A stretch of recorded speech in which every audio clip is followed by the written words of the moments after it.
안녕하십니까. 내외 방송 뉴스를 시작하겠습니다. 먼저 오늘의 주요 뉴스입니다.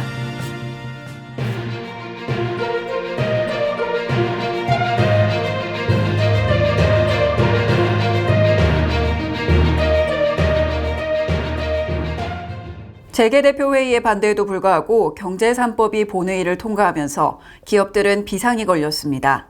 민주당이 단독으로 전체 회의를 열어 경제 3법을 통과시킨 데 이어 9일 본회의를 통과했습니다. 상법 개정안은 상장회사가 감사위원 중 최소 1명을 이사와 분리 선출하고 최대 주주의 의결권을 3%로 제한하도록 하는 것이 핵심입니다. 재계는 반발하고 있습니다. 당장 내년 3월 주주총회에서 새 감사위원을 선임해야 하기 때문입니다. 개별 3%룰이 적용되면 최대 주주와 특수관계인의 의결권이 제한되기 때문에 적어도 1명의 이사는 이사회 진출 가능성이 커지기 때문입니다. 외국인 펀드나 경쟁 세력을 유입시키는 정책이 될 것이라는 지적도 나옵니다. 한국경영자총협회 분석에 따르면 지난달 기준 시총 상위 10대 기업의 최대 주주와 특수관계인 지분율은 평균 30.41%로 이 중 평균 외국인 지분율은 38.12%에 달합니다. 외국인 지분 보유비율이 높은 대기업의 경우 이사회 진입 비용이 낮아져 해외 펀드나 경쟁 세력 진입이 증가하고 최대 주주 선암권은 무력화되는 결과를 초래한다는 것입니다. 대기업의 의견을 무시하고 서둘러 통과한 만큼 정부가 부작용을 책임져야 한다는 의견도 팽배합니다. 박용만 대한상공회의소 회장은 지난 8일 긴급 기자간담회를 열고 경제법안을 정치적으로 처리하는 데 당혹감을 금치 못했다며 서둘러 통과해야 하는 시급성이 무엇인지 이해하기 어렵다고 밝혔습니다. 정부가 신종 코로나 바이러스 감염증 확산 방지를 위해 집중검사를 시행하기로 했습니다. 수도권 지역에 150여 개 임시 선별진료소를 설치해 앞으로 3주간 집중검사를 시행할 예정입니다. 코로나19 급증세에 정부가 긴급 대책을 내놓았습니다. 정은경 질병관리청장은 9일 문재인 대통령 주재 긴급 점검회의에서 젊은 층이 많이 모이는 지역을 우선으로 150여 개 지역에 임시 선별진료소를 설치하고 3주간 운영하겠다고 밝혔습니다. 무증상 감염자가 늘어나면서 증상이 없는 코로나 확진자를 찾는 것이 시급하다고 보고 검사를 확대한 것입니다. 집중검사 기간에는 휴대전화 번호만 제공하면 증상 유무와 역학관계 상관없이 검사를 받을 수 있습니다. 낙인 효과 때문에 검사를 기피하는 경향이 있다고 보고 익명검사를 시행하는 것입니다.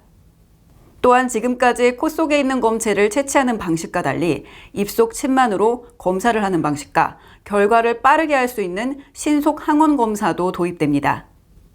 그러나 코로나 확산세가 계속되는 가운데 무분별한 검사에 대한 지적도 나옵니다. 현재 확진세는 700명대 턱밑까지 치솟은 반면 어제 기준 입원 가능 병상은 전국 43개, 수도권은 12개뿐입니다. 정부는 병상을 최대 2배 정도 더 확보할 예정이라고 발표했지만 재정과 의료인력 확보에 문제가 발생할 수 있다는 것입니다. 최근 국내 총생산 대비 정부 빚은 45%를 돌파했습니다. 재정 손실과 의료체계 부담이 커지고 있는 가운데 집중검사를 통한 환자 감소 효과를 기대할 수 있을지 그 기추가 주목됩니다. 11월 가계신용대출이 역대 최대폭으로 증가했습니다. 가계와 기업부채 신호등의 경고등이 켜진 것인데 국제결제은행은 우리나라 민간 부분 빚 위험도를 11년 만에 주의에서 경보 단계로 격상했습니다. 지난달 전체 금융권에서 가계대출이 역대 최대폭으로 늘어났고 은행 기업대출 역시 11월 기준 사상 최대 증가폭을 기록했습니다. 한국은행에 따르면 지난달 은행 가계대출 증가액은 13조 6천억 원으로 2004년 통계 작성 이후 가장 큰 폭으로 증가했습니다.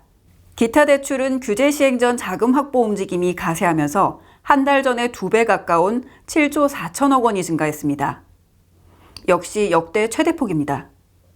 제2금융권을 포함한 전체 금융권 가계대출이 18조 3천억 원이나 증가한 것인데 이는 지난해 같은 기간과 비교해 7.9% 늘어난 수치입니다.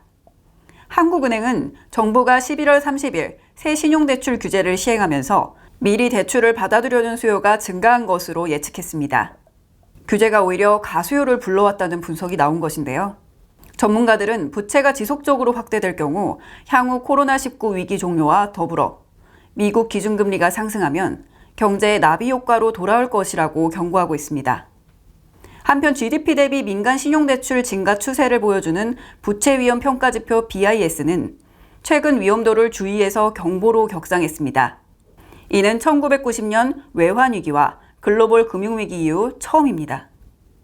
깊어지고 있는 겨울만큼 경제도 꽁꽁 얼어붙고 있습니다. 가계부채는 최고치를 경신하고 코로나는 역대 두 번째로 많은 확진자를 기록했습니다. 그러나 어려울수록 함께해야 멀리 간다는 말이 있습니다. 어느 때보다 상생정신과 신중함이 절실해 보입니다.